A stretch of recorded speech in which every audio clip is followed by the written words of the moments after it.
get us started.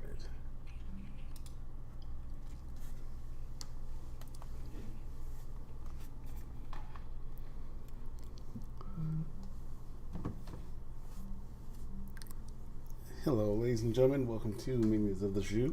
The jus. We're now being made into a sauce? The au jus. The Minions of the au jus. No, it's Minions of the pan drippings? I have a cough drop in, so it's kind of messing with my speech. Because I am on the healing end of the of my cough, and because my lungs are shit, it's taking forever. And of course, Fair enough, though this does mean that you're sucking on something live on stream, you filthy whore. I'm not sucking on it. It's just in my mouth resting. Does that make it better or worse? That's for you to decide.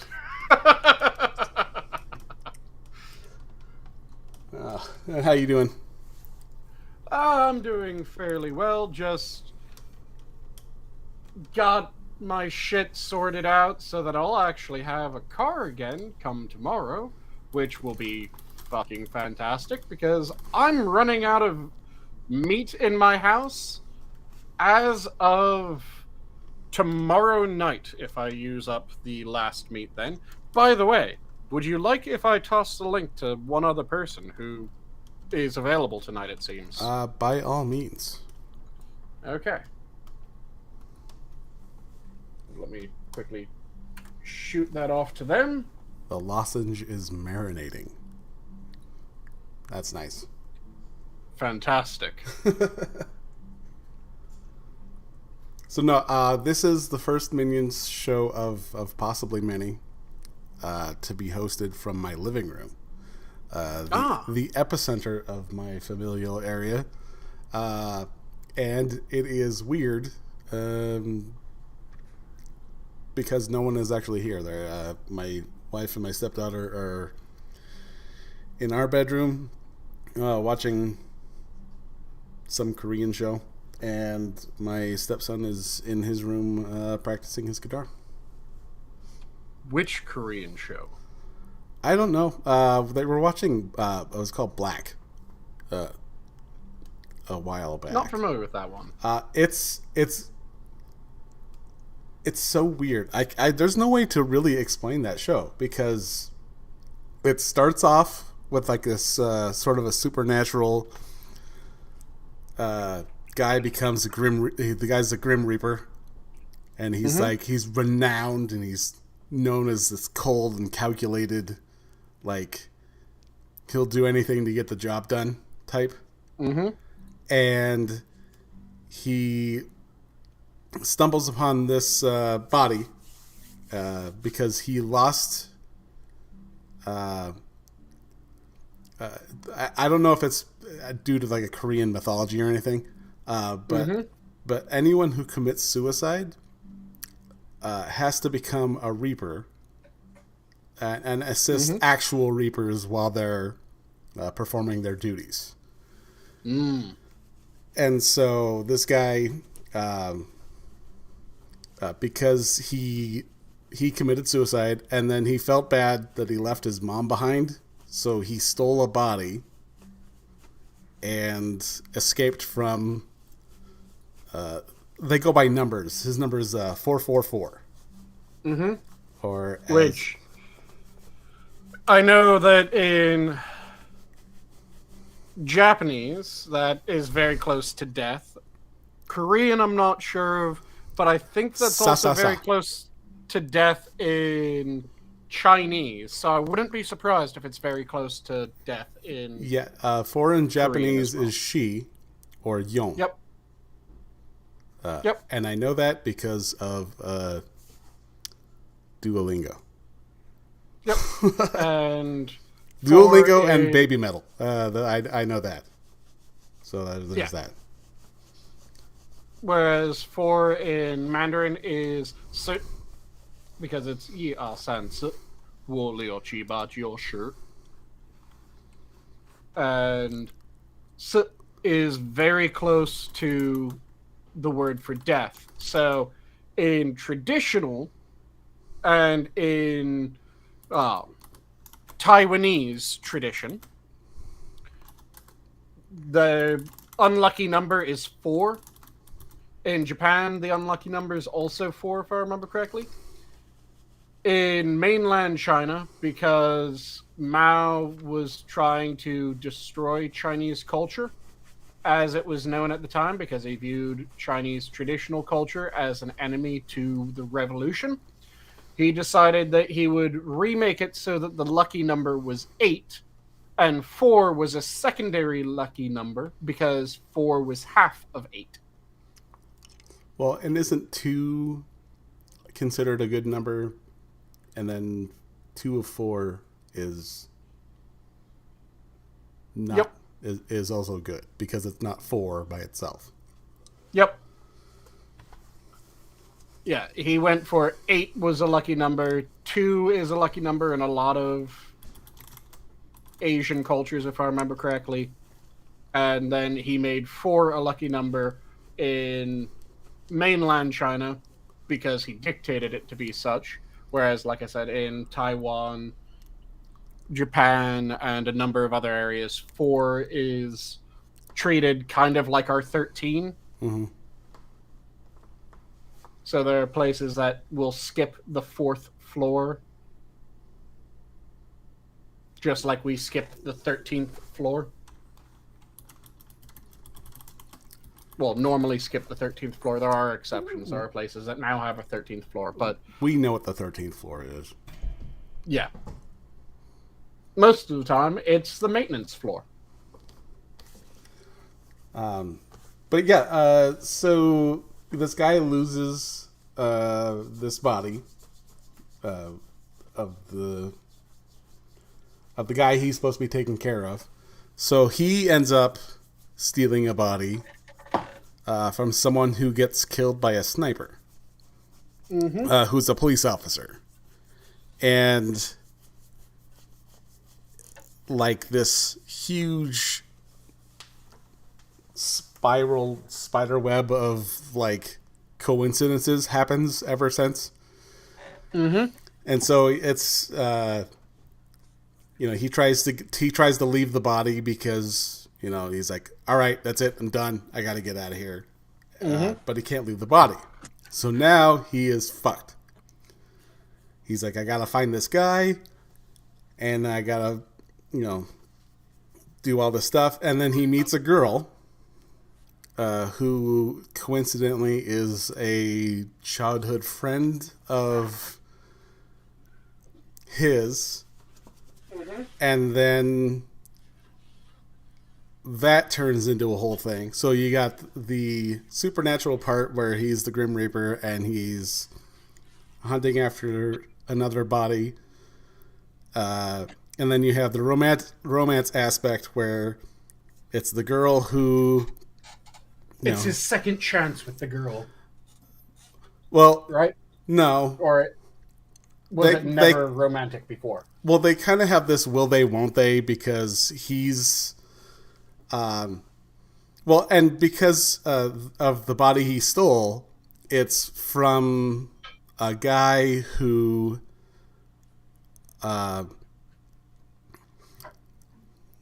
turns out was the brother of the guy who was kind of protecting her. I could spoil it right now. I'll just fucking spoil it.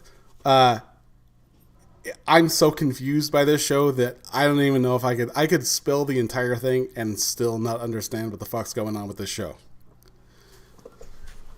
So okay. So as it turns out, the guy who had it's sort of like a triangle a love triangle between him, the psychic, and a doctor who was raped as a child by a politician who is running for president of South Korea, who also is the son of a celebrity who is also possessed by another guy who is the guy that the main character is looking for. Okay. Exactly, Tier. What the fuck? Like, I have no idea. Like I said, I could spoil the entire thing and still have no idea what the fuck's going on. Oh, and Tyr corrected me. It's the character for 4 is the same as the character for Death. So it might just be the character being the same rather than the pronunciation. I think in Japanese, it's one of the pronunciations is very close to Death, though it might also be the character. Yeah, that's she. Yep. And then that's why they use yon when they say the number 4. Yep. That's why in Song 4 by Baby Metal, it is essentially yon, yon, yon, yon, yon. Mm-hmm. The entire song. Nice. I also like how you know Song 4 by Baby Metal. It's a good song, despite being super repetitive and annoying as hell. It's infectiously good. High praise. It's infectiously good. It's a really good song as long as you don't get too annoyed by it. You should give it a listen. Yeah. No, I don't blame you there, Assassin. But yeah, they actually use both she and Young in the song. Anyway, so yeah, we get to the end of the movie and it's really funny because the psychic and the main character are reunited, and it's like, you aren't supposed to be. Like, this guy, like, faded from existence. No one is supposed to know who this person is. Mm-hmm. Hey, Gabbers. Hey, Gabby.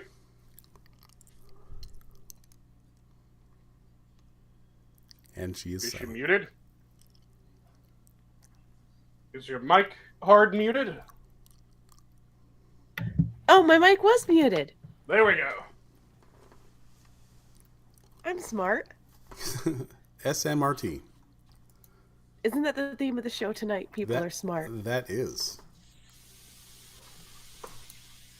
Thus far, I'm the only person that hasn't had a moment of, what? Yet. Yes. So the yeah. night is still young. Nothing about 4. So yeah, that I don't know where we were going with that. We just ended up. You're talking about the Korean show. Yeah. There's been a few Korean shows where I'll start watching and I'm like, I have no idea what the fuck's going to happen. Mm-hmm. And I think they do that on purpose. Mm-hmm. What kind of Korean shows? I mean, there's a lot on Netflix nowadays, but I just watch like the zombie ones, like All of Us Are Dead and it's mainly the Sweet Netflix Home, ones. even though that's not really these. Black is the one we've watched, and then I'm watching Bulsigal. I don't know. That's another one that's kind of weird and really kind of irrelevant to the story. The Good Detective is pretty good. Which one? Good Detective. Good Detective. I haven't seen that one. So the premise is, I started watching it while I was visiting with the folks, and in The Good Detective, there's a seasoned detective that, at the very start of his career, was involved in this one case, arrested the man who was then convicted of the murder. And that man has been sentenced to death. He's currently on death row. And he arrested the man, unfortunately, right in front of the man's daughter. And then there's a young cop who ends up becoming the partner of the old cop. And the young cop has reasons to think that the man was innocent. And as the case goes, more information comes out. But there's a whole bunch of creepy shit happening at the same time. So there's another woman that gets murdered and a score of other things that happen in the show. I don't want to spoil it too much in case anyone gets interested, but it's a fairly good show. And it is very much well, do we really want to open this right now? Because if we do, it would look bad on this high-ranking official and this high-ranking official and this detective and that detective. So it's very much the political drama with the legal drama. There's one that my wife watched on Netflix with Stanley Tucci. A Korean show with Stanley Tucci? No, it's not Korean. It's not Korean. I would pay money to see that. It's actually supposed to be British, but somehow they kind of like the crime is set in England, but they accidentally Stanley Tucci'd. Well, they have Stanley Tucci in prison in America, and he is solving the case in prison there. Okay. And because he's in prison for murdering his wife. Mm-hmm. And he's like this brilliant detective guy. Did he actually murder his wife? Yes. Okay. I only watched the first episode. My wife watched the whole thing, and she's just like, you need to finish it because it's amazing. And I'm like, maybe later. You know how the maybe later always goes. It's like you put it on your list of things to get back to, and you never get back to it. You never get back to it at all. That's adulting. In fact, we were an hour off from Minions when we started watching the first episode, and I'm like, I got stuff to do. Nice. But the first season, the first episode was really good. Quality recently. And that's the thing.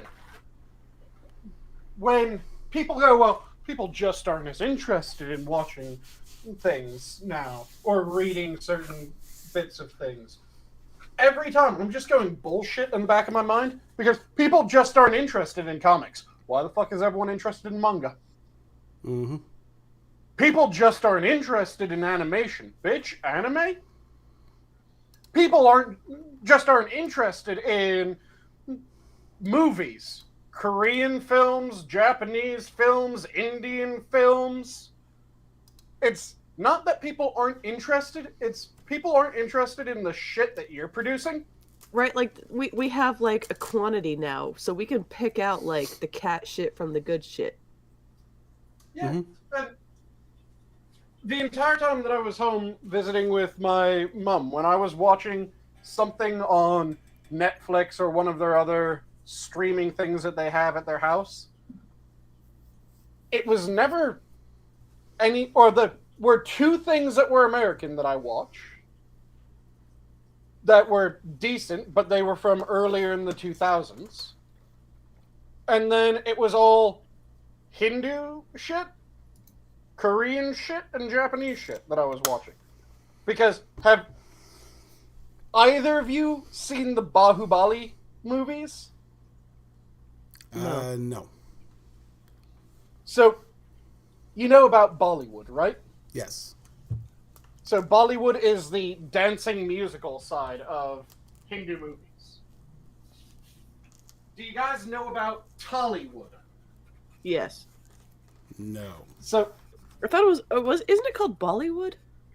Bollywood is the dancing portion. Then there's Tollywood, which is the action movies that they make. So, if it's one of the romance movies where they're flirting and then suddenly all of India is doing the same exact fucking dance step, that's a Bollywood movie. If you're watching... What was that one movie that came out a while ago that It was a huge Bollywood movie. I haven't seen it, but there's usually it usually tries to start a craze, and then it kind of fades out. Because the one that I'm... It was like that with Crazy Rich Asians, too. Yep. So, Tollywood are the insane Hindi action movies. Like RRR. Where... Or Bahubali, the one that I was just referring to. Because Bahubali is absolutely ridiculous. Makes no fucking sense, and it is amazing. Slumdog Millionaire, right there. Thanks, Tier. But it is absolutely fucking amazing. I highly recommend, if you like action movies, look up and watch the Bahubali movies. You'll be confused as shit, but my god, you'll have fun. Well, I was watching the trailer for one on Netflix, and that was the RRR one. I think it's RRR. And then there's a pitch meeting on it, and I'm like, okay, I'll watch that. That will tell me if I want to watch the movie. That's what you get for shit posting, Vince.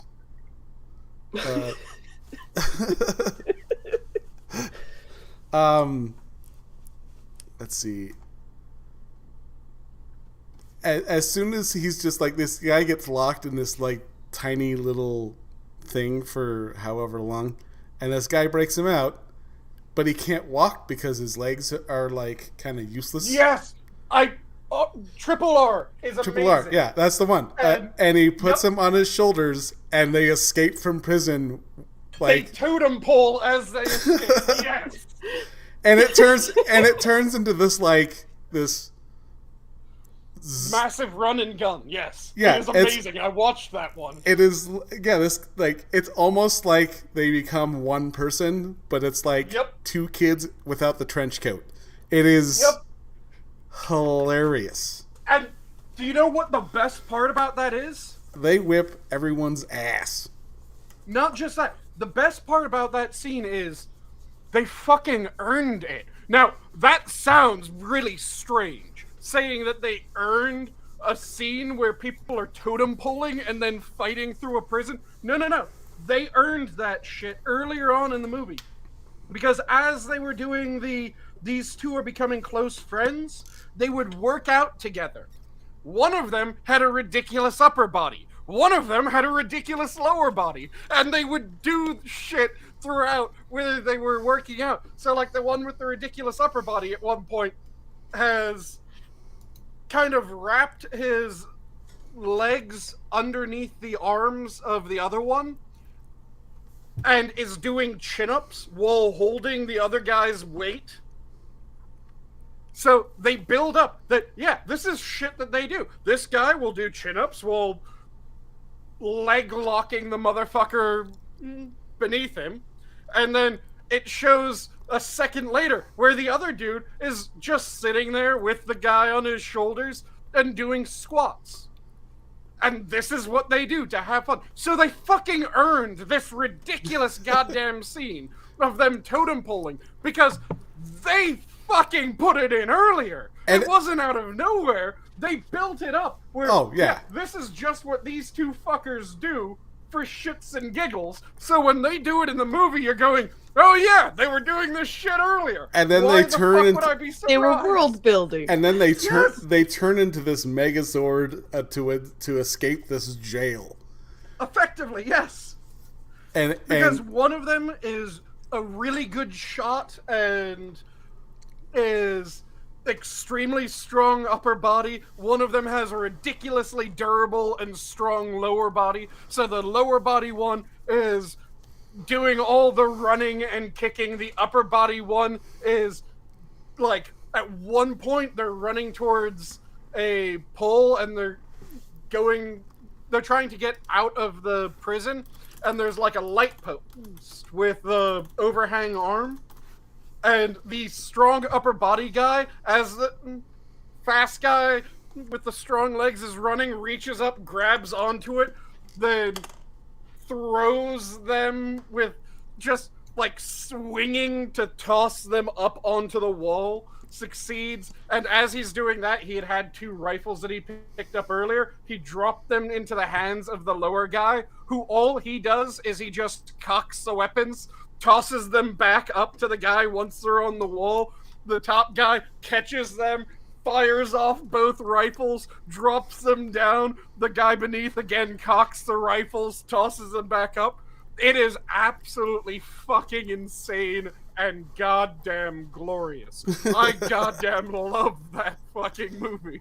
It is the most ridiculous shit. And Bahubali has shit like that as well. There's one scene in the second Bahubali movie where they're trying to attack a city with these massive fucking walls. They don't have siege weapons, but there's a shit ton of palm trees. So what do? They pull down the tops of the palm trees, and they have 6 men with massive goddamn shields walk up onto the palm tree. They each interlock one arm with the people around them, and then they pull themselves into a barrel of shields, wearing their massive shields on their back, and they get launched off the fucking trees. Aren't they being pulled by like barrels. elephants or camels or something?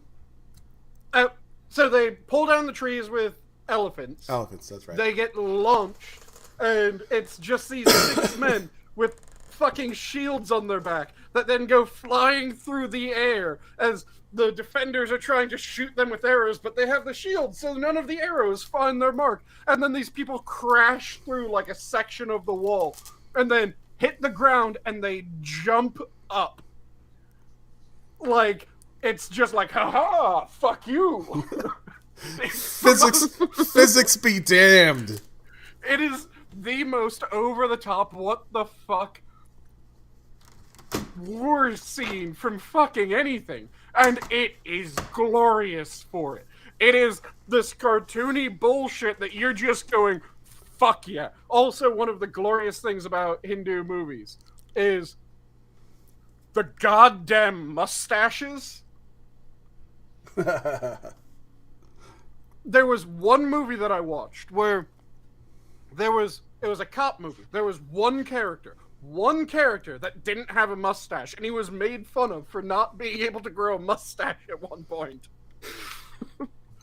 Everyone else had these mustaches that one of them had effectively the full fucking Snidely Whiplash.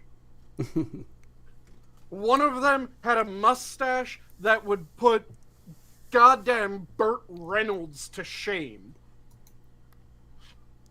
So it's just glorious mustaches, glorious facial hair, ridiculous over-the-top action scenes that make no fucking sense.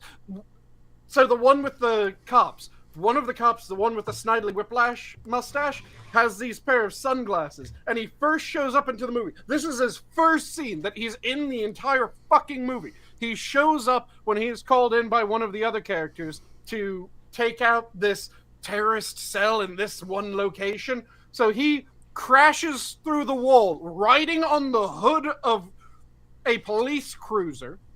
So the cruiser breaks through the wall. He's just sitting on the hood in front of the fucking windscreen as his partner's driving the car. He comes into the garage that they're raiding. He jumps up, immediately kicks the shit out of one person.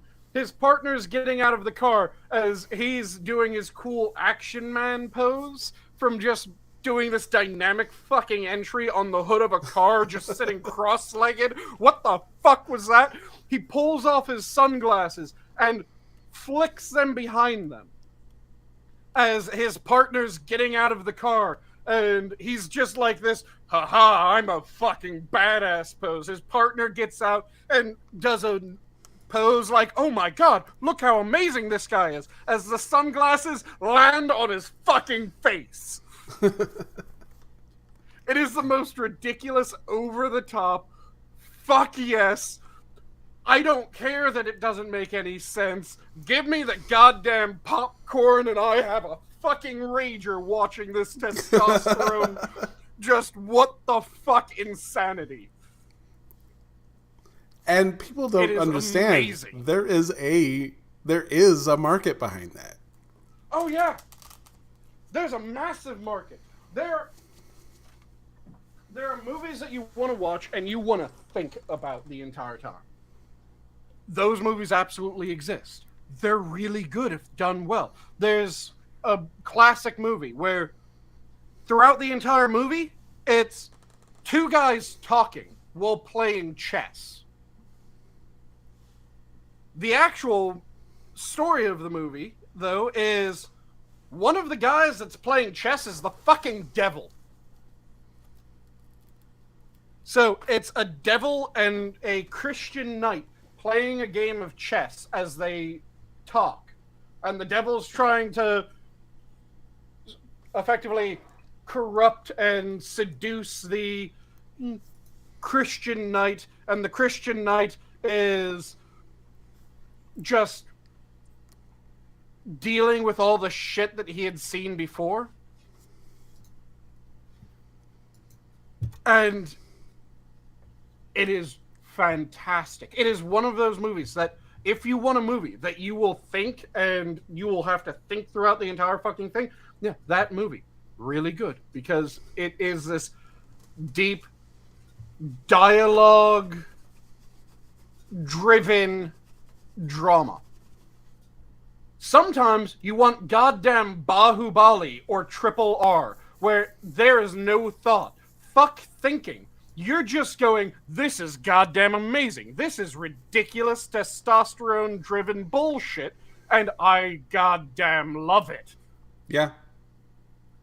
And both of those have a place, and you can do combinations of those. You can do action movies that have ridiculously over-the-top action, but still have moments where you're going, son of a bitch, what the fuck's going on?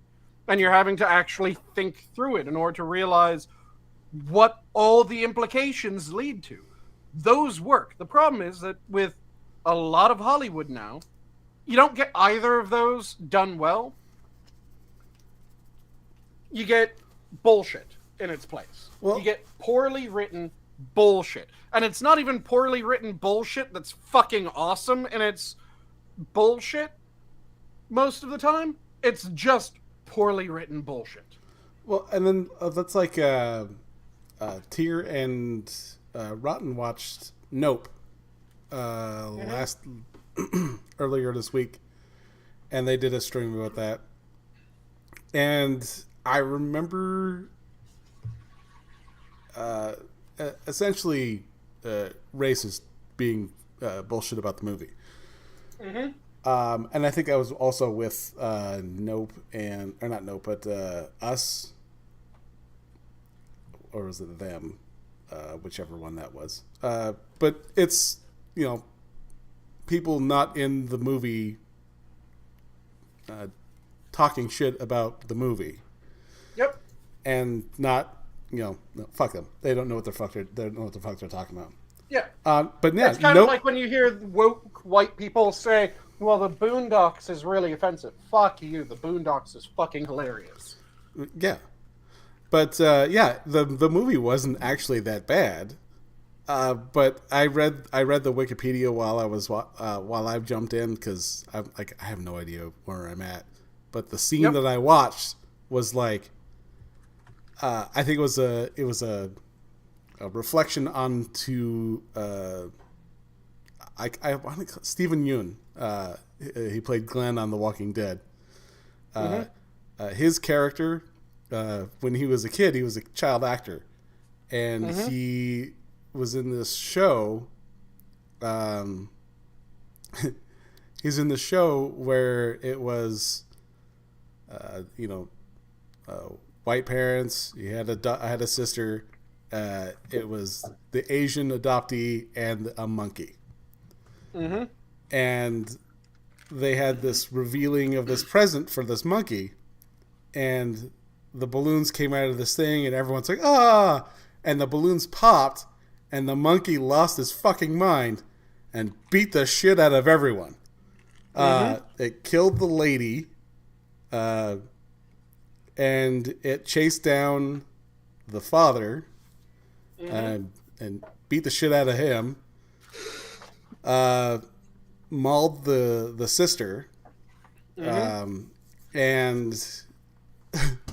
came back, and the lady's like just barely like she's just gasping. So his monkey goes back and just goes back and kills the lady again. Like, thought she was dead the first time, goes back and kills her. Gets her the rest of the way there. Yeah. And then he's just like, oh fuck, like what's going on? And then he sees the kid. Stephen Yeun's character, and tore the face off the sister. And then he goes and he's just like, and you can see it kind of in the. It was a CGI monkey, clearly, and you can see it kind of in the thing where he's going to go fist bump the kid, like, we're cool, right? Like, you didn't see me do this, like. And so as he's about to like. I'm going to do whatever I need to do to save my life. Here, I'm going to fist bump. I'm going to fist bump this monkey. The monkey gets shot in front of him, as they should. Yep. And so he's got blood on his face, and he's traumatized, and he's doing all this stuff. And that's when I started reading the wiki. And the wiki had so many people talking about like metaphorical shit based on this movie. Well, I'm like, oh my god, it's a fucking movie. Like, not. Let me guess. When they saw Monkey, they immediately said that was a racial stereotype, didn't they? No, actually, I didn't see anything. Oh. I didn't see anything Okay. in the wiki with the monkey thing all over. I think it was just for the fact that he used that as a like Stephen Yeun's character kind of like capitalized on it. Okay, because when you started telling this story and you said that there was a whole bunch of people saying that it was about race and shit like this, I'm going, I swear to God, if they again say the monkey was clearly black people. Oh no, I was going to fucking howl. It's not Planet of the Apes and the guy from Black Lives Matter. It's not the whole thing. That was hilarious. It's bad when Whoopi Goldberg is telling you to shut the fuck up. I know. You don't like, it's like, shut the fuck up. Just stop. But no, it was mostly around. Rice cooker is singing to me. Oh, that's fine. I thought I heard something. Yeah, that's my rice cooker. I got a new rice cooker. It sings. Nice. Aww. It's a Zoji Roshi, so it has a song to sing when it powers up, and it has a song to sing when it finishes cooking. So you'll hear the second song at some point. Well, and what's really funny is like Jordan Peele is meant to sound like in interviews. If you ask other people, he is, God amongst movie makers, and he's just like, I want to make fucking movies. I don't give a fuck about that shit. Yep. And they're saying, and he is quoted as saying, he's like, I won't hire a white lead, which, by all fucking means, we don't care. Yeah, I wouldn't have had a problem with him saying that, except for the reason why he said that. Because the follow-up line that he gave was the one that made me go, you know what, go fuck yourself. Well, the follow-up line is cut from a different part of the same interview. That isn't even the standard follow-up? Because the way that I heard it quoted was that I won't cast white people as the lead. We've heard that story. Well, there's a story about white people being white? About white people are always the lead. Now... Or about white people being the lead in anything. We've already heard that story, which that was the part that made me go, the fuck? Because no, that isn't... Now, every story is its own fucking thing. It doesn't matter if you've seen a movie that has starred a white person. unless you've seen the movie that you're currently watching that stars a white person, or this movie is just a straight up rip of that movie. Yeah. You have not seen this movie. And I've never heard the full quote. I've only heard cuts of it. So if he is saying that one line after the other, I wouldn't know. And to be honest, I have not gone out of my I have not gone out of my way to check, because as I've already established, I don't care. Just make a good movie. Yeah, the people I want him to make a good movie. And the people who are basking in the oh blah, blah, blah, blah, it's either people who want to be. There are people who want to cast those stones that this guy's a racist douchebag. He's like, I just want to make a fucking movie. See, I want him to make a good movie, and if he doesn't want to cast white people, he doesn't want to cast white people. The only part that, like I said, I had a problem with was in the quote that I heard. Which is funny because he's half white. Yeah, in the quote that I heard, it was, I won't cast white people as the lead. I've heard that story, and I'm going, the fuck does that mean? Because that is racist bullshit. Yeah. Saying, I don't want to cast white people. Okay, yeah. No one's going to force you to cast white people. Hey, Jack. It'd be like if someone said, yeah, I don't want to cast black people. We've heard that story. Everyone should be going, the fuck does that mean? But it was said, and a lot of people were clapping about it, and I'm going, no, that's fucked up bullshit. That's not commendable. Yeah, I won't cast a white person as the lead for this. I don't think that they would do well. That would be a valid reason. But I just don't wanna. Sure, that even works for me.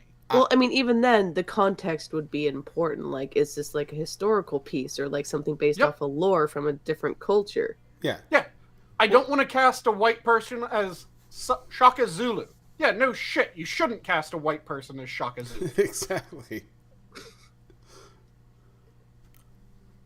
Just like you shouldn't cast a black woman as fucking Jack Black as Muammar Gaddafi. Like, no. You shouldn't cast Jack Black as Muammar Gaddafi. You shouldn't cast a black woman as I'm Vladimir butchering Putin. names in my head. The Celtic woman that fought against the Romans, Boudica. You shouldn't cast a black woman as Boudica, because Boudica wasn't black.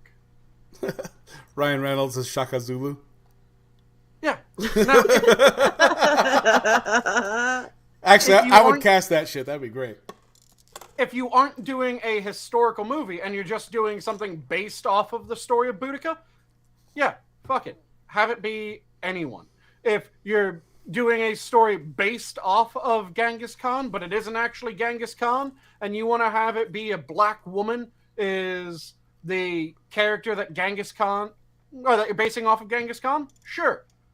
But if you're saying that this is a movie about Genghis Khan, fuck you, no. Genghis Khan is not a black woman. He was not a black woman. Genghis Khan was a Mongolian man.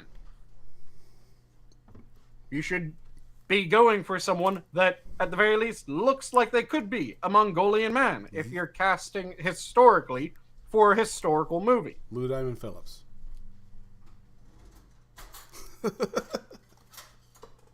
And that's the shit that pisses me off. When they're casting not because this is the best actor, or this is the actor that makes the most sense in whatever the fuck we're watching.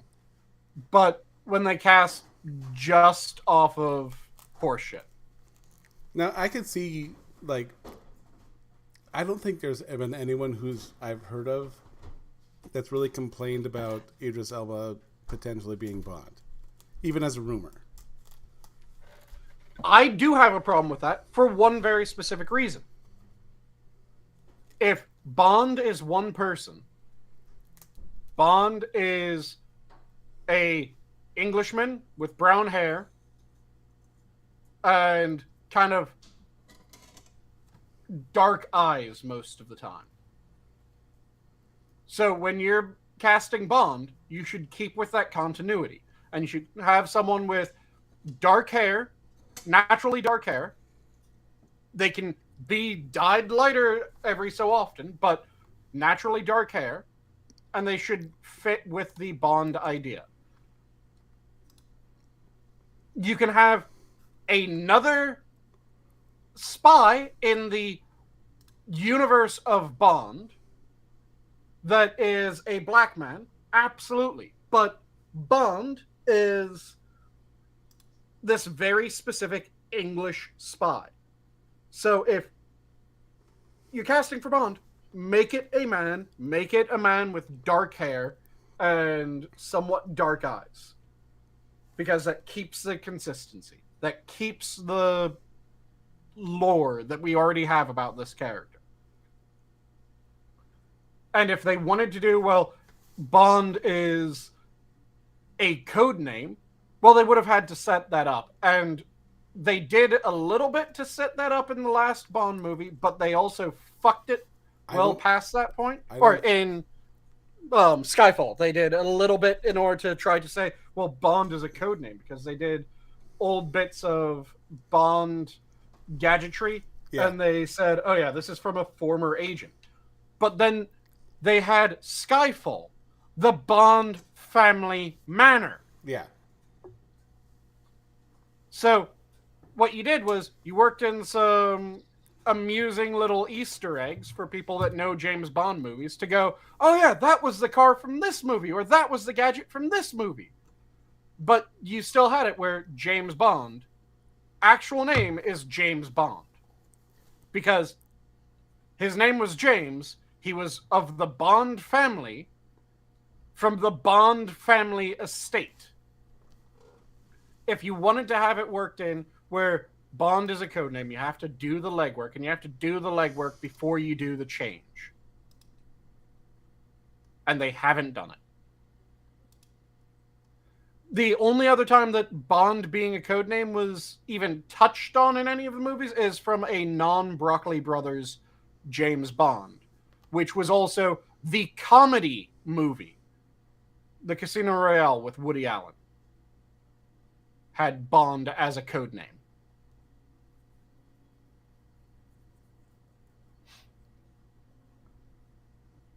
Yeah, I have a major problem with the consistency of the Daniel Craig Bond movies.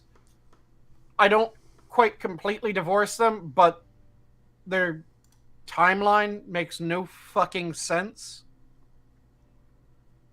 And it's something that should have been obvious that it makes no fucking sense.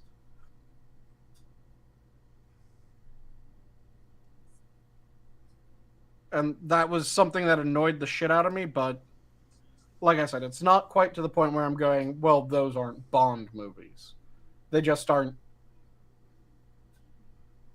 the same sort of Bond movie, nor are they the Bond movies that I think of when I think of Bond movies. Pierce Brosnan was a good Bond. I'm not sure I would go with he was the best Bond.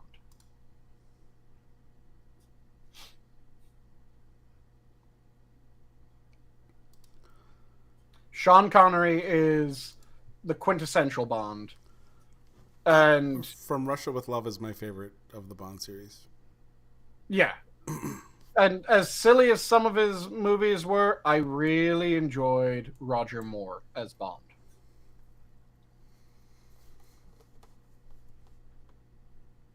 It's usually a Bond versus Moore thing. Occasionally, Timothy Dalton did really good, I think. And Pierce Brosnan did pretty good. Mm-hmm. And yeah, that was... They got rid of far too much. They could have done a more action-driven Bond. That would have been very easy. But you have to do it the right way. There were some parts that I really liked how they did it, just from a presentation. Like the idea of Daniel Craig being much more of a tank than the one guy that he's chasing in Casino Royale, where they're doing all the parkour shit and he's just shouldering down and going through walls and shit like that rather than doing the jumps. That I kind of liked because, yeah, if you are a bit bigger and a bit stronger, you aren't going to do the parkour shit. You're just going to go, can I break through this? Yep, break through. But that wasn't so much I liked it because it was a really good Bond moment. It was a moment that I liked because it was a good action moment. And those are very different to my mind. You can have a really good Bond moment that is not a good action moment. You can have a really good action moment that is not a good Bond moment.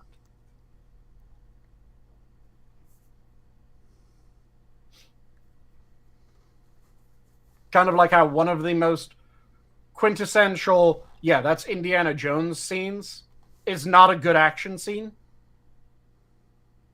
Because the good action scene was what the scene was supposed to be. But that would have been a terrible Indiana Jones moment. And I'm, of course, talking about the sword fight in the bazaar. There was meant to be this long sword fight in a bazaar scene that was cut short because... Wasn't he sick? Harrison Wasn't that the Ford, reason? Yeah, he was dead sick. He had horrendous gastrointestinal issues from food poisoning. And they had been shooting for a long time. He was exhausted. He was sick as a dog. And he decided, no, fuck it. This isn't what Indiana Jones would do. He pulled out a gun and he shot him. That's a really good Indiana Jones movie. That's a really bad action movie. Hey there, Kyle.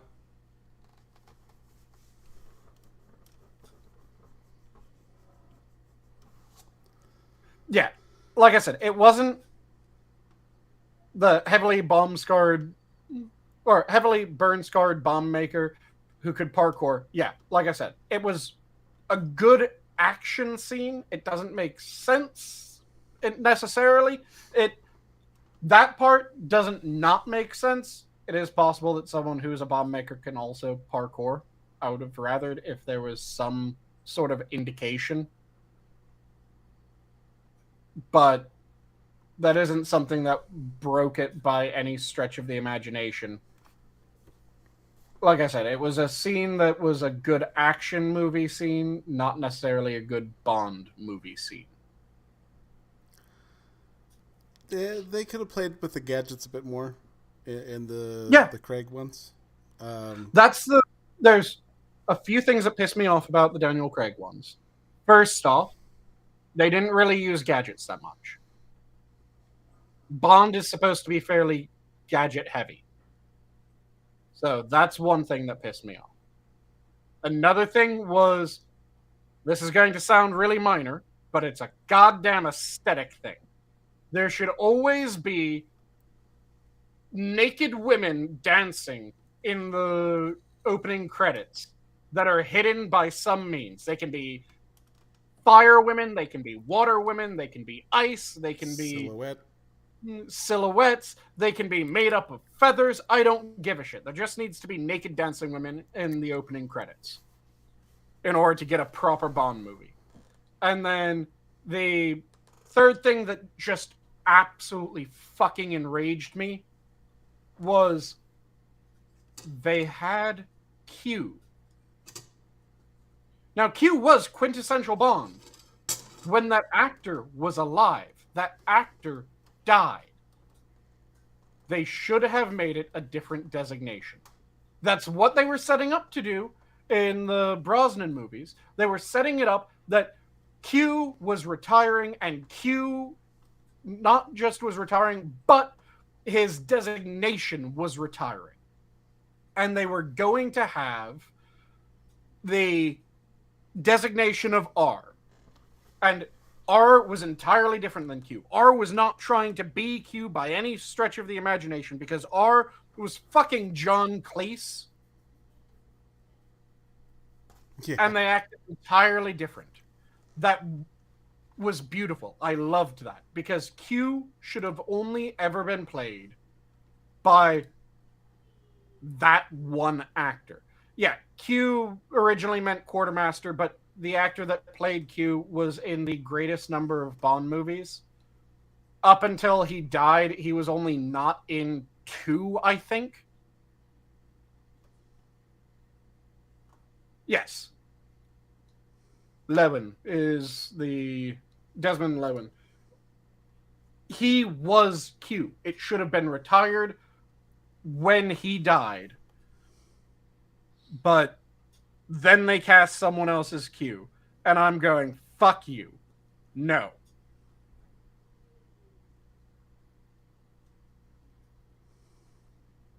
Because it should have been retired. And that pissed me off, and that was one of the things that made me go, fuck you. No, Judi Dench was not the only M. Judi Dench became M later on. M was originally a man. What they did, though, was they introduced her as the new M. And when they introduced her as the new M, they made recognition that the previous M, because I think the previous M had been in like 5 movies, was retiring and she was taking his place. Like I said, though, what they should have done is they should have retired Q. They should have made it R for requisitions.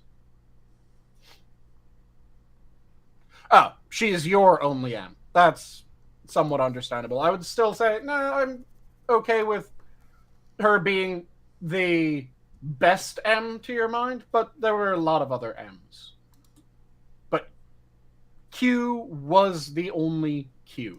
And then they tried to have someone else, a younger actor, take on the role of Q, and they tried to have him take on not just the same role as in the same name or that he's the guy who gives them equipment. They tried to have him take on the same role by trying to have him take on the same characteristics to a large extent. And fuck that.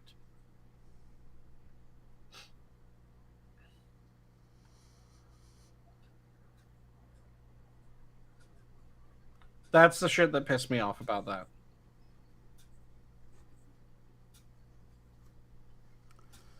Yeah. I let's see.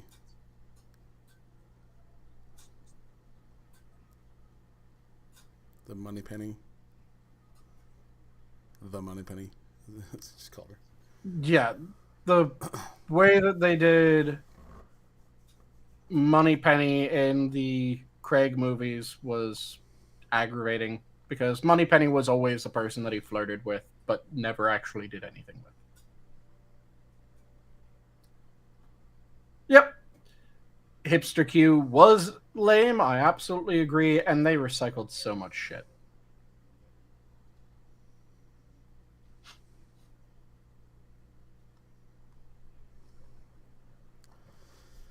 So, have you watched anything interesting there, Gabby? Have you done something quiet? Because I know jack shit about Bond.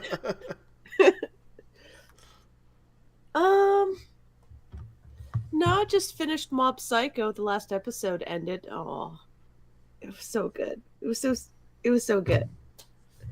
And To Your Eternity, that's still going on. I'm just watching a bunch of different animes. Yeah, that one. I cried like the first episode. I'm still kind of confused as to what they're doing with the story because it seems to be in a completely different route they're taking with the second season than the first. Well, I mean, yeah, it does branch off. Like, it gets a lot more, like, detailed and intricate. But, I mean, is there a manga? Maybe if I read the manga, like, it'd be a bit different. I don't know. I'm not sure. It's one of those where I haven't read the manga first. I read a couple of... I was looking to see if there was a manga, and I ended up finding a blog, and I should have never read that. because It was blocked. What? oh my god, it was.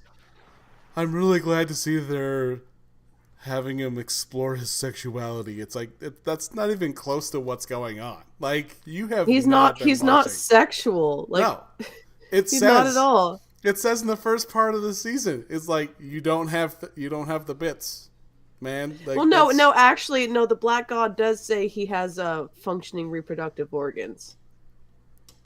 He just has not had any interest in using them. He hasn't had any romantic ties. Oh, well, I thought I took, well, of course I'm listening to the Japanese part, but yeah, I thought it sounded like you don't have the bits, so It's you know. no, it's just not woke. Like it's just a story about like this creature who's like developing humanity and like ties and like struggling with the fact that he's immortal.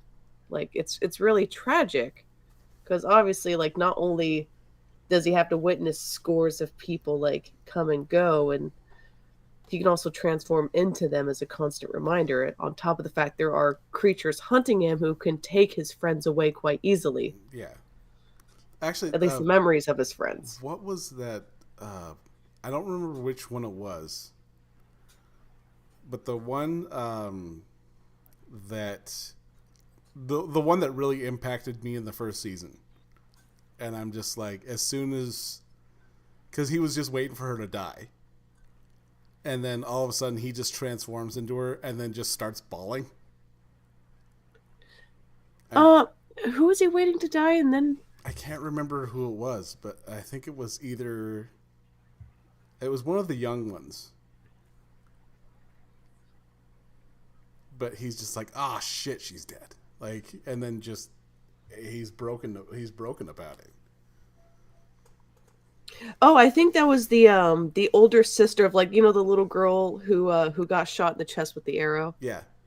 Yeah, I think that's, he wasn't waiting for her to die, but he was like, is she around? Oh shit, she's not. God damn it. Well, he was thinking about if she was still alive, and then he transforms into her, and he's like, fuck. Like, yeah. No, it's not at all like Ghost in the Shell. It is, yeah, very much not. Am I a bad weeaboo for not having seen Ghost in the Shell? No, because I have not seen the first series. Ghost in the Shell is a classic. I've seen the series. I haven't watched the first movie. Well, the entire first movie.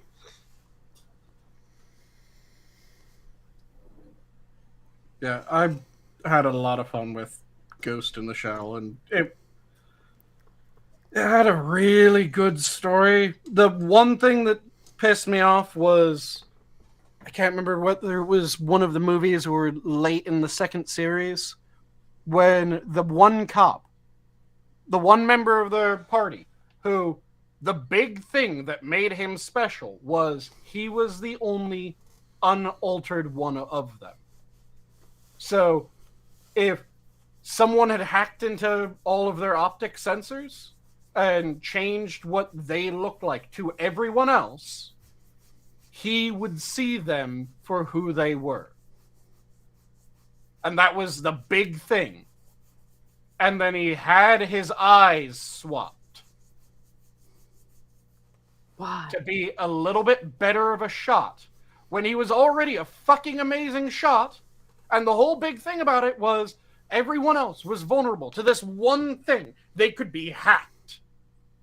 And he, as the one completely unaltered member of the team, could not be hacked. Yeah, he wasn't as strong. Yeah, he was a good shot, but he wasn't as insane of a shot as any of the people with the ridiculous augments. You need balanced party composition. Anyone who's played any kind of fucking RPG knows this. God damn it. Tokusa, they made it clear that this was a big part of why he was such a fantastic member of the team, because he covered a weakness that everyone else had. So yeah, he was nowhere near as physically capable as the rest of them were, because all of them had ridiculous augmentations to varying degrees. So in a fist fight, he would lose, but he had this one ability, and it was key. It was the reason why he was on the team, and he was still capable. He could still do amazing things. He was a fantastic fucking shot. He was probably my favorite character in that group, like Yeah, sub-character. because he was the most human. He didn't forget anything about what it meant to be human. That was part of the drama, that every other character had some aspect of humanity that they were kind of going, okay, I know I used to feel this. I know I used to think this. I don't know who I am anymore. And yeah, Tokusa was amazing because he was happy being who he was, being entirely mortal, being entirely human. And that made him kind of the heart of the team in many respects.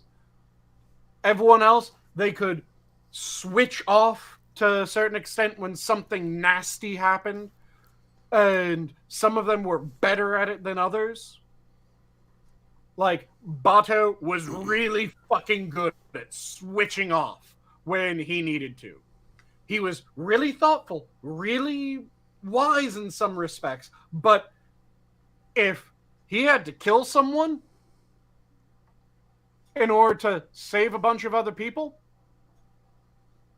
he could just do it.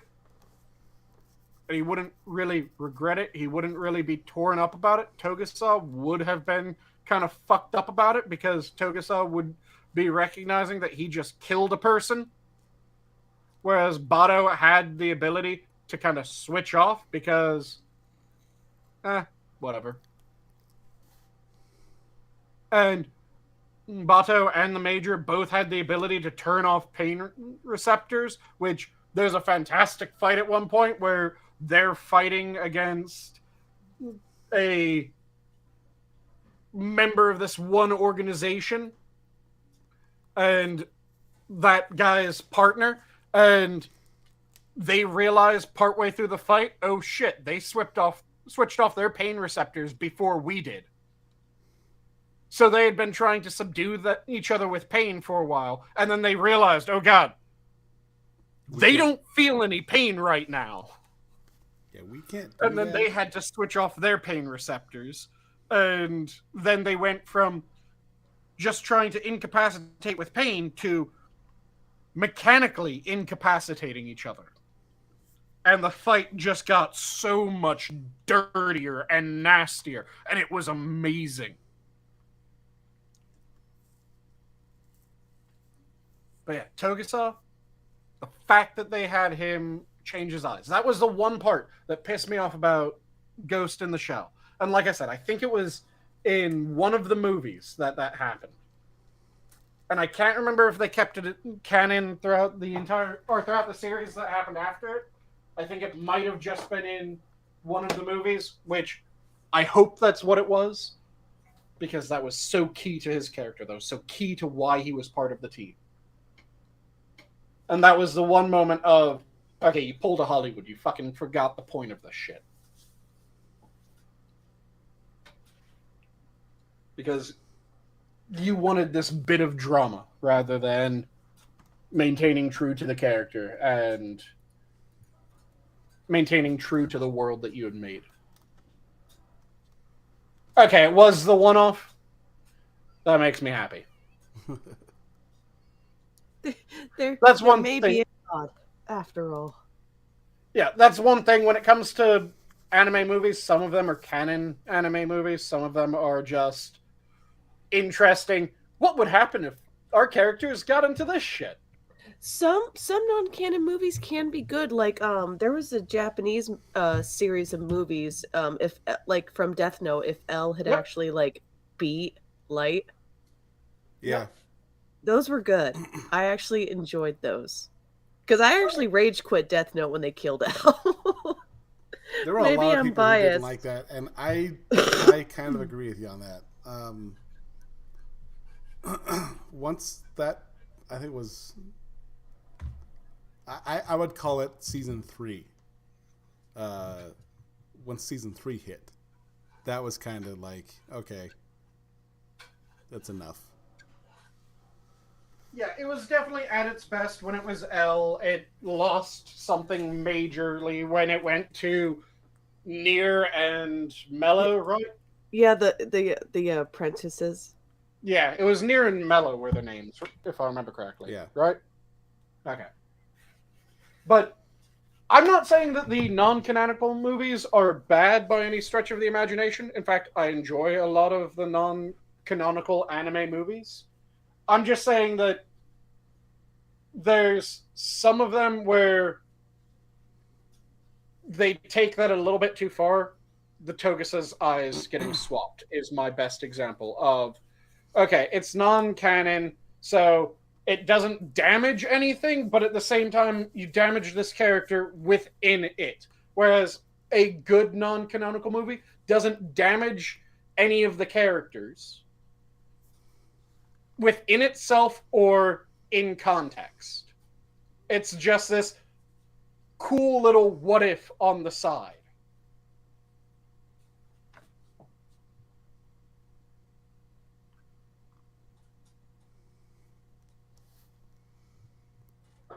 Ah, okay. So the movies are not canon based on the comics. They were done by the, I'm guessing, director or producer. I can't remember if Oshii was the director or the producer for it, in order to put out his personal philosophy.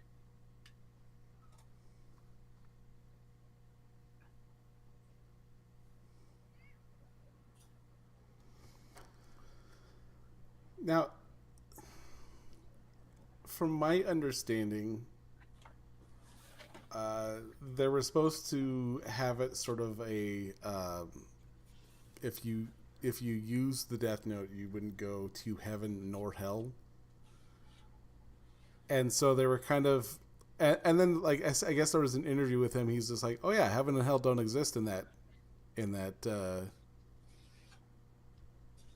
universe. Spoiler alert. But yeah, apparently, like, nothing fucking happens to you when you die. You're just dead. You just die, and you just go nowhere. It's you just fade into existence. So there's no damage from using the Death Note. There's only damage from taking the eyes. No, yeah, No damage outside of the emotional, mental strain that most people would go through. No, there's just nothing. Like it's you just, once you're dead, you're gone. Like True oblivion, that which the human concept can't even like really imagine. It's oblivion. It's nothingness. That's truly terrifying. Yeah. I can understand his obsession with basset hounds, but yeah, agreed, Johnny Blaze. Taking on or trying to worm your philosophy into everything, that kind of annoys me. If you're the original creative and you want to include your philosophy, go ahead. Do it well. If you do it well, then I'll judge you based on the merit of your end product, and it won't bother me. If you ham-fist it, fuck you.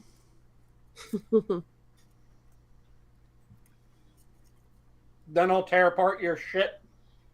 Not only based on the flaws within your philosophy, but also based on how shit your end product was.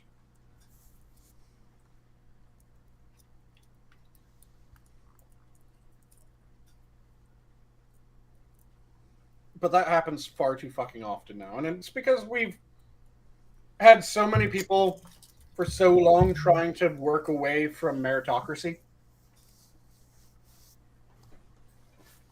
Agreed. How depressing. It's sad because it's true. Mm-hmm. Yeah. Because we have a bunch of people. Why should it just be the people who produce good work that get to be writers. Because I don't want to read the shit work. Why can't we just take this popular title and just make like some off stories? And why do the fans get mad at us for shitting on their coffee table? I don't understand. Yeah. They're a bunch of bigots. It's like that Simpson meme. Is this fan base mad that we stole like a popular title just to get some clout, and then we took a dump and rain all over their parade, and now they're calling us out? No, they must be bigots. Yeah. Mm-hmm. See, I really do enjoy the Ghost in the Shell, what makes a human element of it, and the disconnect that each of the characters feels as they get more and more augmented, with, of course, the two feeling the greatest amount of disconnect being Bato and the Major, which is why they get along so well together. But at the same time, they have the most trouble when it comes to interacting with other people and kind of keeping track of what the fuck's going on. Because, yeah, I can easily understand that. I can easily understand how changing yourself like that would result in this disconnect over time. And the more changes, the more disconnect there is. Which is why one of the ideas that I had for story, if I had any talent when it came to writing that I would really want to do, is a sci-fi world where we get the ability to transfer skills and abilities from one person to another by effectively recording the mental pattern associated with it and popping it in someone else's mind. But what I would do with that is I would have it set up so that the more memories, the more abilities that you get from another person, the harder it is for you to remember who the fuck you were. There'd be some abilities that would be really easy because they're concentrated memories that don't really have a lot of other things, but like gaining the ability to speak a language that you don't know would fuck with you because language is connected to so many other ideas that you would have these moments of you're thinking about something, you've just gained this ability to speak a language from someone else, and now you're having to go, okay, was that thought me? Or was that thought the shadow of the person whose memory this was that gave me the language? Do I remember doing this, or was this an idea that was someone else's?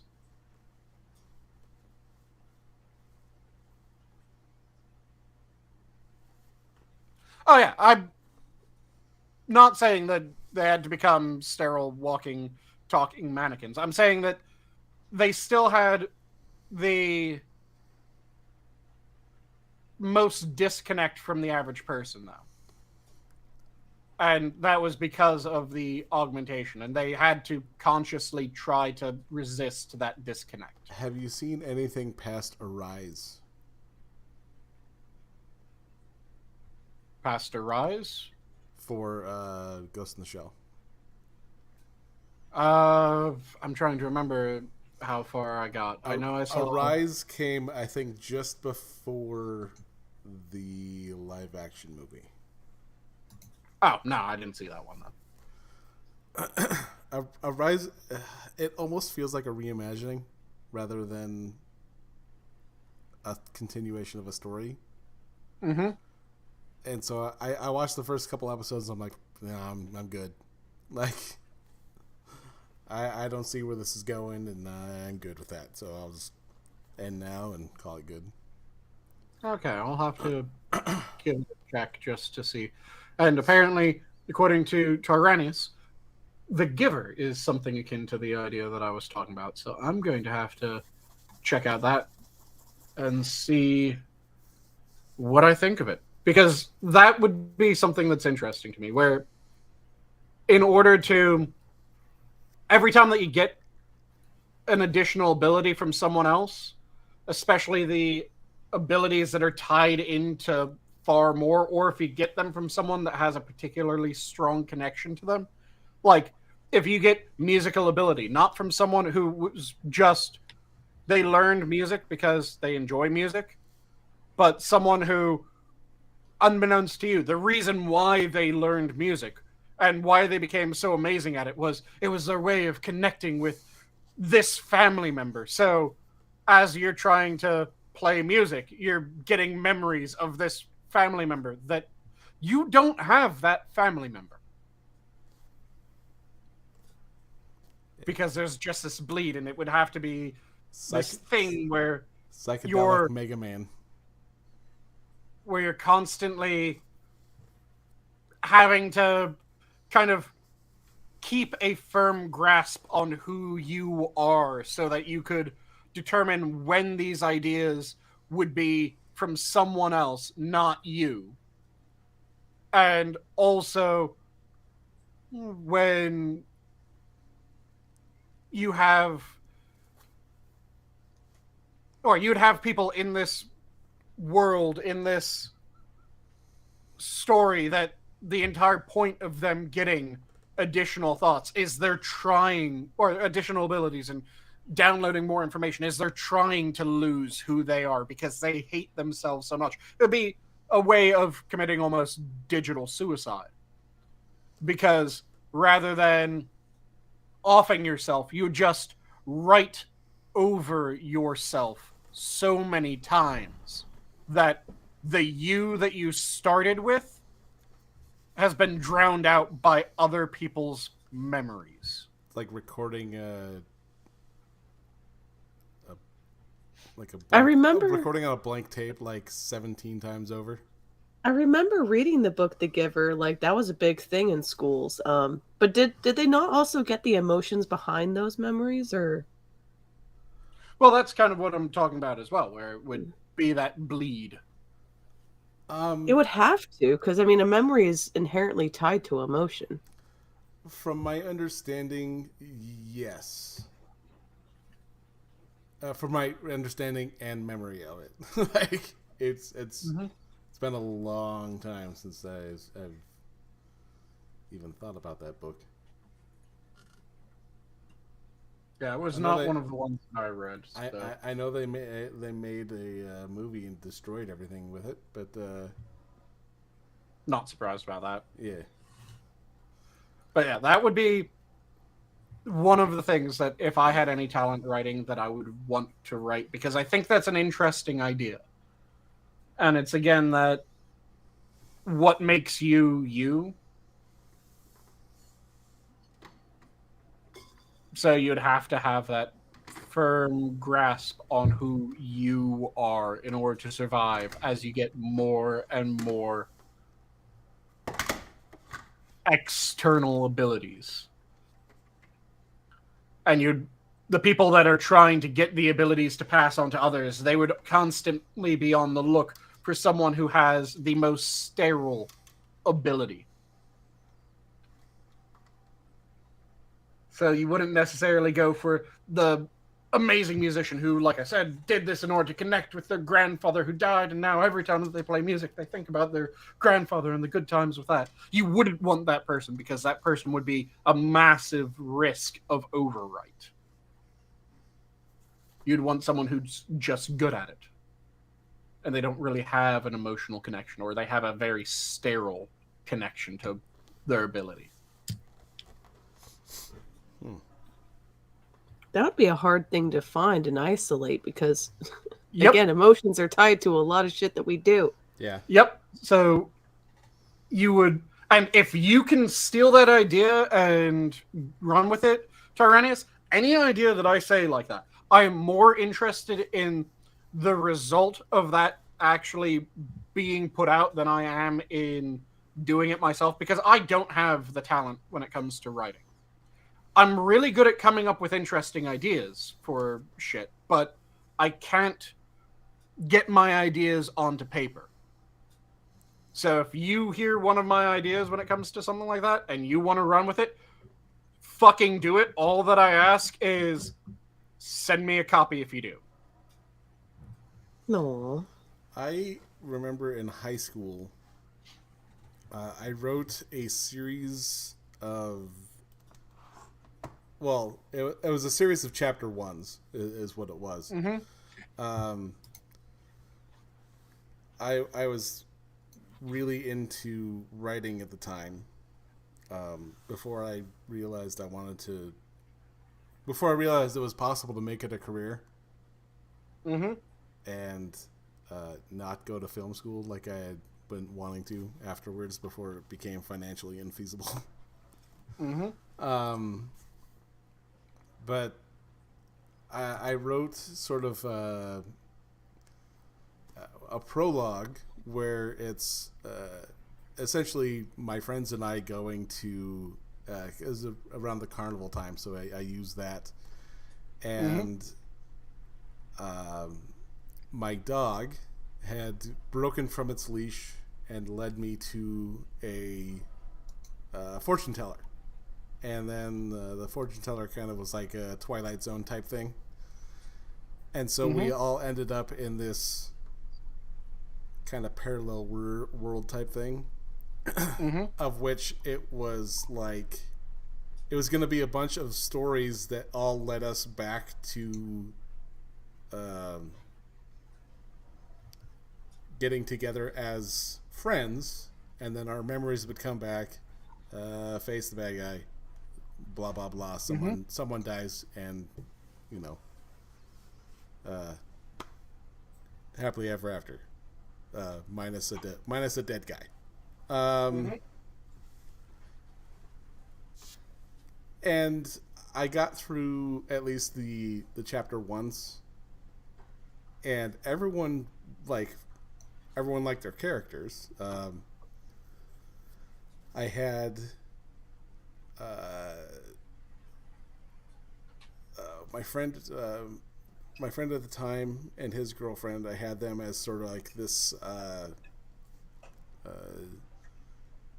It was an Arthur and Genevieve type thing. Guinevere, you mean? Guinevere, yeah. Sorry. That's close enough. And then another one I had sort of like this sci-fi twist to it. Another one had the horror aspect to it. It was pretty mild, but like I pretty much explored every genre that I could just to see which kind of which I would be able to understand and like more. And there was even one I had sort of a comic book type aspect to it, but at that time I had never read a comic book in my life, so it just turned into like an action movie type thing, not even really a comic book.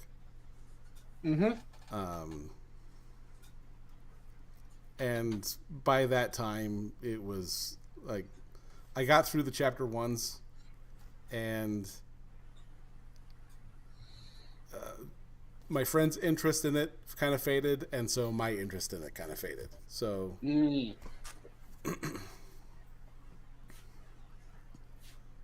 Yeah, one of the other things that I would really enjoy being able to do is if I met a lot of people that were really good writers and were game for it, I'd want to give each of them a kind of prompt for a short story that would then be gathered together, and each of them would be, what if a technology occurred within X period of time, and then skip ahead 100 years or 200 years? So it'd be like, what if we reached full sensory augmentation? Skip ahead 100 years. And shit like that, where it would be possible tomorrows would be effectively the idea. If we had this tech, how would it change shit? Not just right now, but deeper into the future.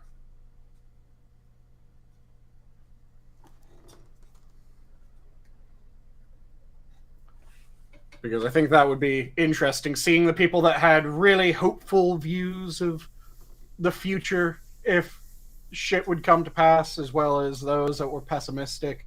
So some of them would be the very optimistic, like 1950s and 60s view of the future. Some of them really pessimistic, like the 80s and 90s and now.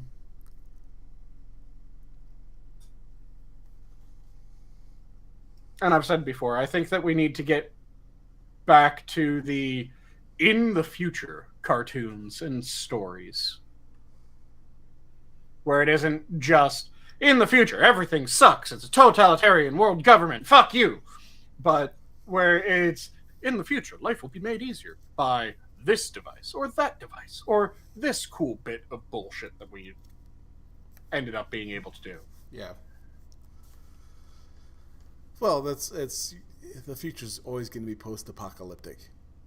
It's never going to be, this is just how life is. I want it to be optimistic again. Because for a while, we had optimistic in the future content. And it was amazing when we had that.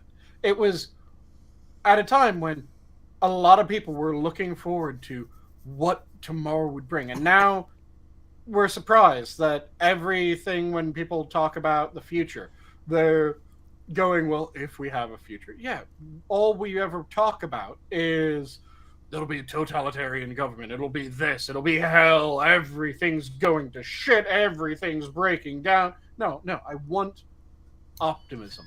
That was one of the really nice things about the Foundation series. Yeah, there's shitty things that happen in the Foundation series. There's bad things that happen in the Foundation series. But the story as a whole is fuck yeah, mankind.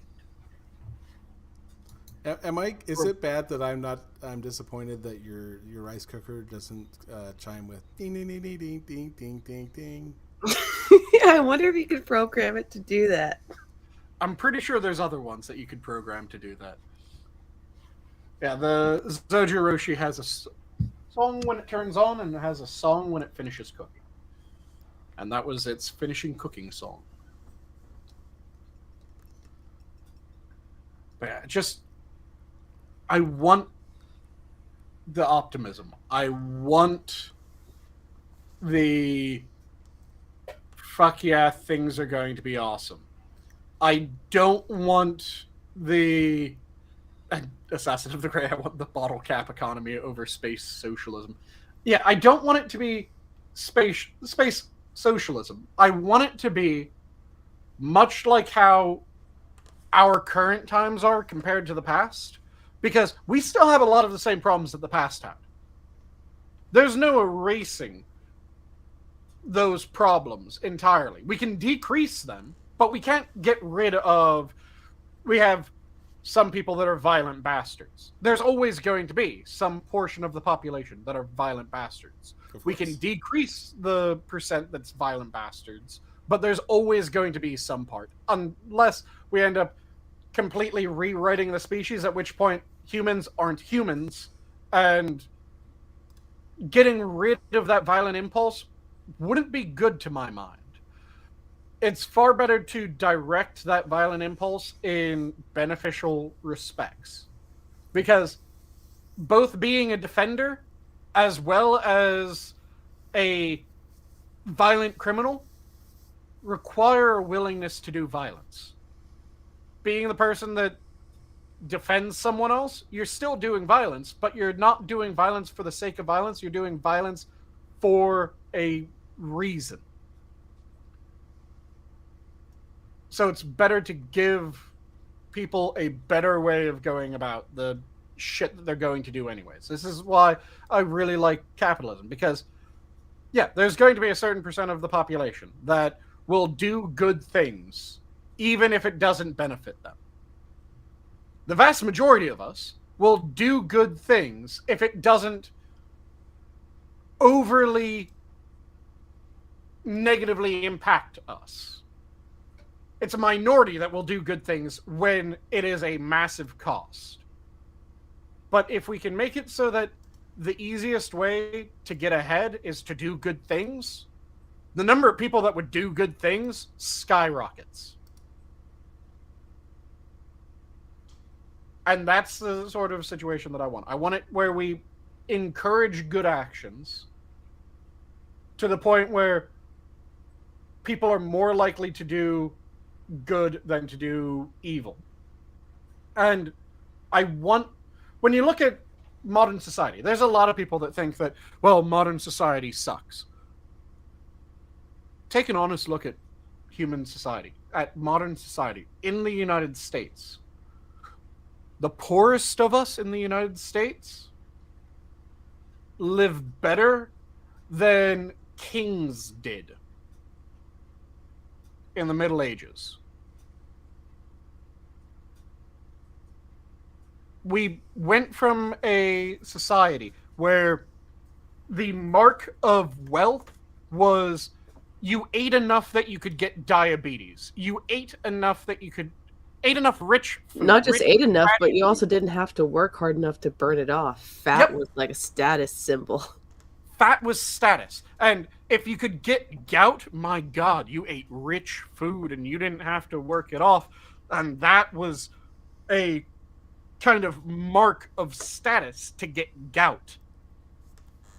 Now, what are two of the major diseases within our poorest class of society? Diabetes and gout.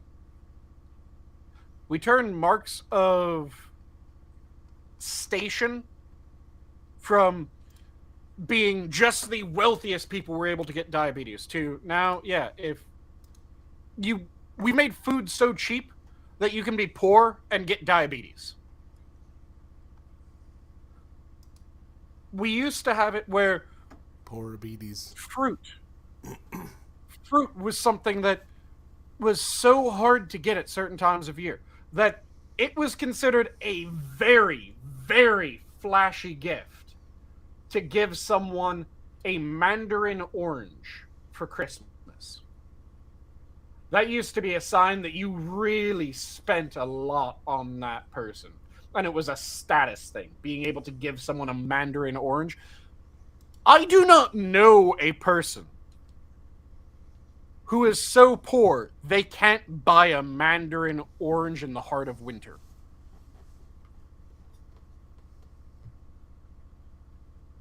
It used to be that didn't matter, royal or commoner, where or how fucking wealthy you were, what you owned. During summer, you would be hot. During winter, you would be cold. You could get enough clothing to not be cold. Now we have AC. And the vast majority of the United States has AC. Mm-hmm. We're able to cool off. But also, there's a couple more billion of us, and humans are resources. Yep. So there's more people to like grow the food or mine the material, and like some smart people who crop up who know how to make these things. Yep. And the thing is that we not only have fewer people doing the general tasks of providing food as a percent now, there's a high probability that we have a fewer number of people in raw number who are working to provide food now than we did during the Middle Ages. And we have more of it. We've made it so fucking affordable that you're able to become fat, diabetic, and get gout as someone who is impoverished. That's ridiculous advancement. We have refrigerators that allow us to store food. And not only do we have refrigerators aren't something that's limited to the upper echelons of society. No, the vast majority of households within the United States have at least one refrigerator. The vast majorities of houses within the United States have multiple TVs. Not just one, multiple TVs.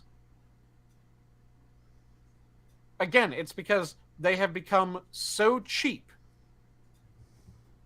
that They're just everywhere. That's fucking amazing.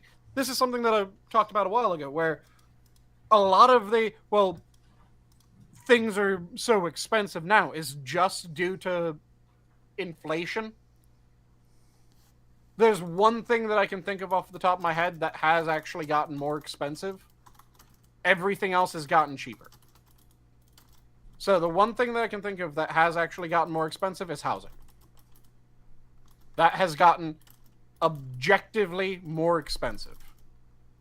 But when you're talking TVs, you get more TV for a inflation-adjusted price now than you did in the 80s.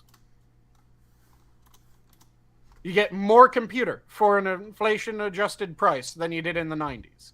Everything you get more of for an inflation-adjusted price.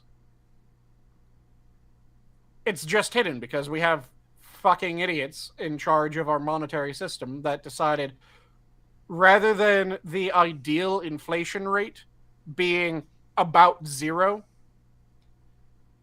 they've been saying for decades that the ideal inflation rate is getting it down to maybe 3% per year. Which, no, fuck that. All that does is it benefits the debtor class. That's the only group that actually benefits from inflation. Because if you borrow money today and that money becomes worth less tomorrow, you were just given more money retroactively, effectively. Because you were given money, you spent that money on something that then its price isn't being decreased by the inflation. No, its price is being increased by inflation, and it's being decreased by efficiency. But we have an inflation rate that hides the efficiency decrease, and that pisses me off. Yeah, we have water on command. We have warm houses in regardless of how low the temperature gets. We have cool houses in regardless of how high the temperature gets. We harness the power of the sun. We harness the power of fire. We harness the power of the fucking earth itself. We are able to cool things that we need cool. We're able to heat things that we need hot. And we're able to do so easily and affordably. We're able to travel for long distances in short periods of time, and we're able to do so far more cheaply than at any other point in human existence. We have books, which Cannibalistic Wizard just brought up. Do you guys know how much a manuscript cost in the Dark Ages? Mm-mm. There are castles that were cheaper than single books. It required so much time, effort, and know-how to make a book that they were ridiculously expensive. To own a single manuscript, you could probably own a castle during the Dark Ages. And a sizable plot of land for the same price as a single manuscript. Books were limited to the truly fantastically wealthy. That's one of the reasons why, if you go to the Bodleian Library at Oxford, one of the things that they talk about is the first donation of books that they ever received in any real quantity was from one of the non-Ascension line princes of England, who managed to give them 300 manuscripts. It was one of the largest wealth transfers. What a fucking Chad. Yeah. He gave a library that was open to any scholar 300 fucking illuminated manuscripts. It's absolutely ridiculous how much that was. But now, is there anyone that can't afford to buy a book? You might not be able to afford to buy all the books that you ever want, but You wouldn't can have afford to enough buy time in your books. lifetime to read all the books ever. Yeah. You can buy more books than you can read in a lifetime. Rather easily now. Compared to, again, a single manuscript being worth more than a fucking castle. Everything has massively decreased in price. When you look at the variety of things that we have now, we have more spices, more easily on demand than at any other point in human history. Everything has been getting cheaper at a massive rate that is hidden by inflation. And we don't think about it because these things become so invisible. So, yeah, this is just something that everyone has. That you don't think about how ridiculous it is that everyone has a refrigerator. That's a really goddamn modern invention. A refrigerator that is not an ice box, but a refrigerator that cools itself rather than having to rely on getting a massive block of ice that then you have to get a massive block of ice delivered to you every few days in order to keep your insulated cabinet cold. Yeah. No, we have a refrigerator that you plug in and the fucker stays cold. And even Ty and Cannibalistic Wizard talk about spices in chat. Like, remember when people used to go to war over spices because they were valuable? That wasn't even that long ago.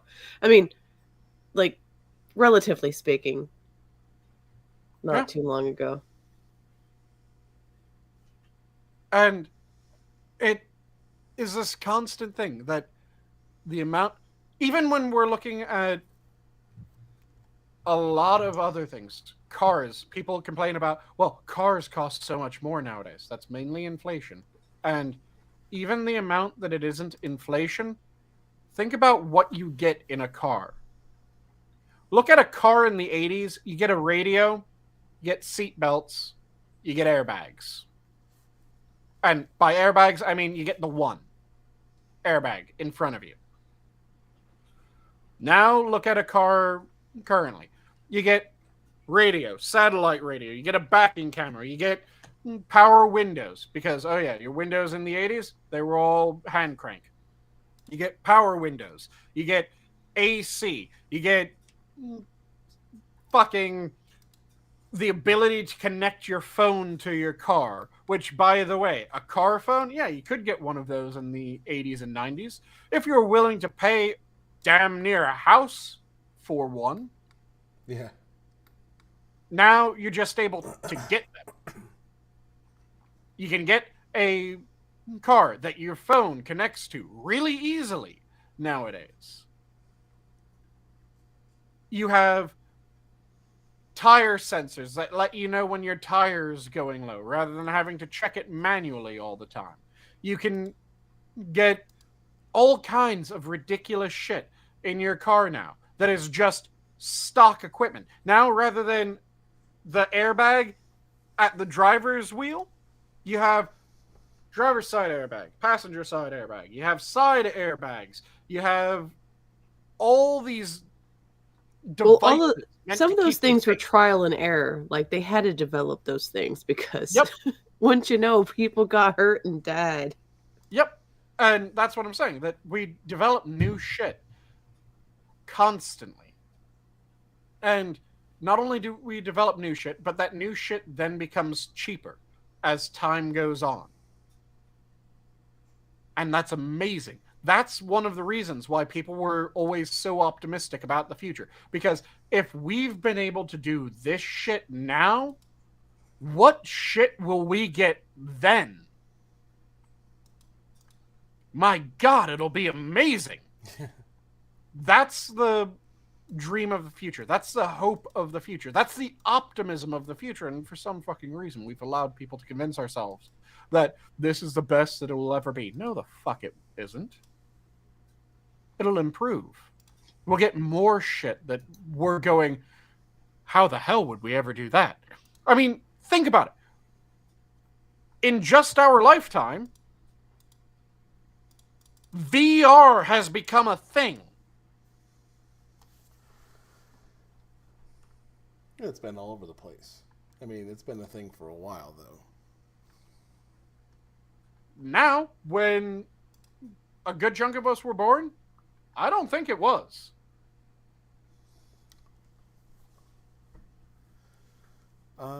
Because you're a bit older than me. I don't think there was VR when you were born. Not when I was born. I think it was around. I want to say probably the mid-90s was when the first of it started coming out. I was gonna say like mid-90s. Is when. And that's if you're counting shit like the Virtual Boy. Well, and that was before that. I remember there was a, and the town that I was raised in, my quote for Montana is "Welcome to Montana. We just found the Rubik's Cube."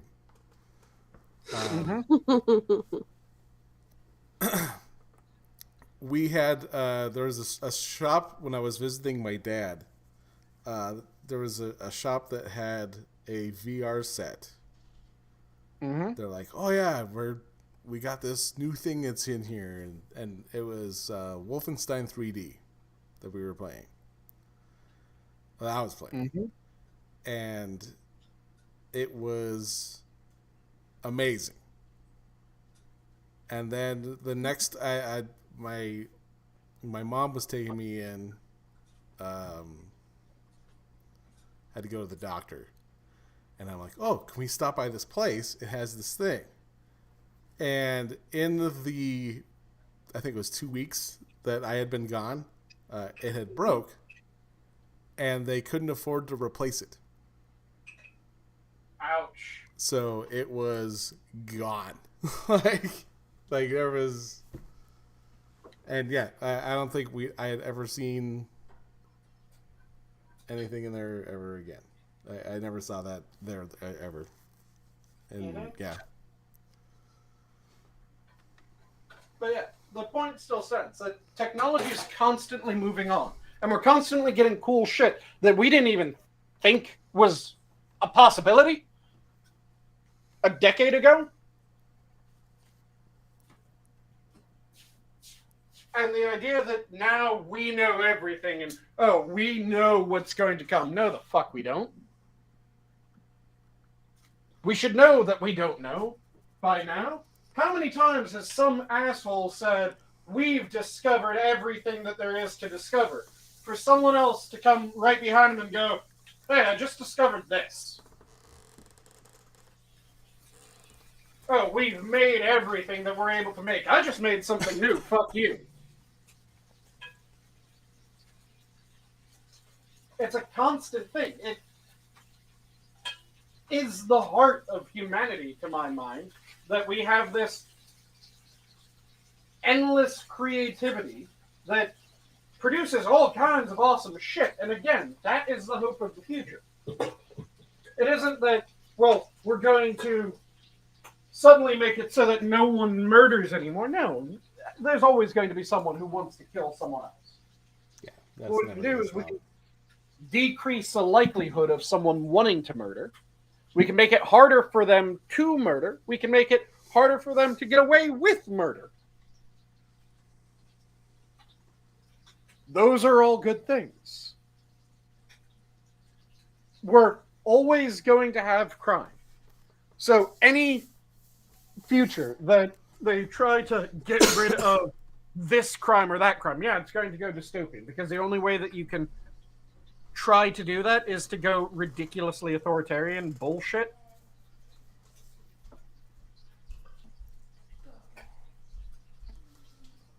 Well, we are getting to that time. I am going to have to call it.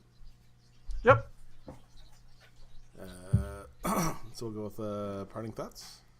I got to do my dream of the future and dream happily, you fuckers. Bet, so I'm happy. Alright, so what do you got for us, Sanguine? For my parting word, I'll leave off with my standard of if you're passionate about something, make sure that you devour it. Don't let it devour you. Great, and Gabby? Just hope you all had like a good holiday and have a happy new year. That's coming up real soon. And I'll go with the an old classic. All I know is that I don't know nothing. Little Operation IVD. Close to that. And with that, the zoo is closed. Have a good night, everyone. Have a good night, all. Later, taters.